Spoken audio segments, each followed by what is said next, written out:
Halo semua, di sini saya akan sedikit bercerita tentang kisah di balik berdirinya sebuah nama mainan yang cukup terkenal. Pasti semuanya tidak asing lagi dengan mainan yang satu ini. Ya, mainan yang satu ini tidak hanya dimainkan oleh anak-anak, bahkan orang dewasa gemar mengoleksi mainan yang terbuat dari plastik tersebut. Namun, apakah kalian tahu bahwa kisah berdirinya Lego cukup membuat kita terharu dan membuat termotivasi? Simak baik-baik ya. Berawal dari seorang anak laki-laki yang bernama Kirk Christensen, dia merupakan anak miskin namun cukup terampil dalam hal perkayuan. Pada suatu ketika, dia menikah dengan seorang wanita. Dia pun hidup bahagia, dan setelah beberapa tahun, Kirk pun dikaruniai dua anak. Walaupun hidup mereka tidak berlimpah harta, tapi mereka hidup sangat bahagia. Tak jauh hari kemudian, Kirk pun membuatkan mainan kayu untuk anaknya. Kirk pun berharap anaknya suka dengan mainan yang dia buatkan dari kayu itu. Namun, mainan tersebut malah membuat tetangganya tertarik untuk membeli mainan kayunya. Banyak tetangganya yang berharap dapat membeli mainan kayu yang dibuat oleh Kirk itu. Satu persatu tetangganya berdatangan karena tertarik dengan mainan yang dibuat oleh Kirk yang asalnya hanya dibuat untuk anaknya. Dan akhirnya Kirk pun mulai menjualnya. Lama-kelamaan, Kirk pun muncul sebuah inovasi untuk membuka usahanya yang lebih besar. Dan kemudian Kirk membuat sebuah pabrik yang berawal dari belakang rumahnya, dan lama-kelamaan dia pun cukup modal untuk membangun pabriknya menjadi besar. Kirk pun masih memproduksi mainan anak-anak yang terbuat dari kayu. Namun, takdir telah memanggil sang istri Kirk yang membuat Kirk terkejut dan harus melanjutkan usahanya sendiri dengan kedua anak-anaknya.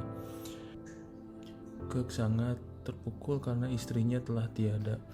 Dia pun sempat ingin menutup pabriknya karena biasanya istrinya suka membantu menjalankan usahanya tersebut. Kirk sangat tidak siap dengan keadaan yang dimana dia tidak tahu apa yang akan terjadi tanpa ada kehadiran istrinya di hari-hari berikutnya. Hari telah berlalu, Kirk dan kedua anaknya pun melanjutkan usaha mainan kayu tanpa didampingi seorang istri sekaligus ibu bagi kedua anaknya. Kirk sangat kehilangan. Begitu juga dengan kedua anak-anaknya. Dia masih berharap istrinya masih ada di sisinya menemani hari-harinya dan juga menemani kedua anak-anaknya. Kedua anaknya Kirk pun sudah mulai membantunya di pabrik. Sedikit demi sedikit mereka mempelajari proses pembuatan mainan kayu yang diproduksi oleh ayahnya tersebut. Namun musibah kembali lagi menimpa keluarganya Kirk dan kedua anak-anaknya. Pabrik mainan kayunya hangus terbakar. Akhirnya mereka bertiga mulai menyerah kembali. Namun Kirk mengingat apa yang telah dikatakan istrinya bahwa bersabarlah suamiku, bersama kita pasti bisa. Dia mengulang perkataan istrinya kepada kedua anak-anaknya.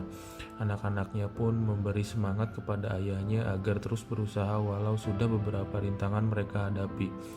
Dengan semangat anaknya dan pesan dari mendiang istrinya, Kirk pun seperti diberi kekuatan yang luar biasa di dalam dirinya. Kirk pun berusaha untuk membangun kembali pabriknya dari nol. Dengan bantuan modal untuk usaha, akhirnya Kirk pun membangun pabrik kembali, namun mereka tidak membuat boneka yang terbuat dari kayu. Tiba-tiba Kirk mempunyai ide lain untuk merubah haluan pembuatan produksi kayu bonekanya, melainkan terbuat dari plastik. Dan sampai sekarang Lego sudah mendunia dan menjadi salah satu orang terkaya di dunia. Mudah-mudahan di balik cerita sukses ini dapat dipetik beberapa poin yang bermanfaat bagi teman-teman. Terima kasih kepada teman-teman yang sudah mendengarkan cerita whiteboard saya dari awal sampai akhir. Mohon komentarnya ya jika ada yang bisa saya perbaiki di kolom komentar. Terima kasih.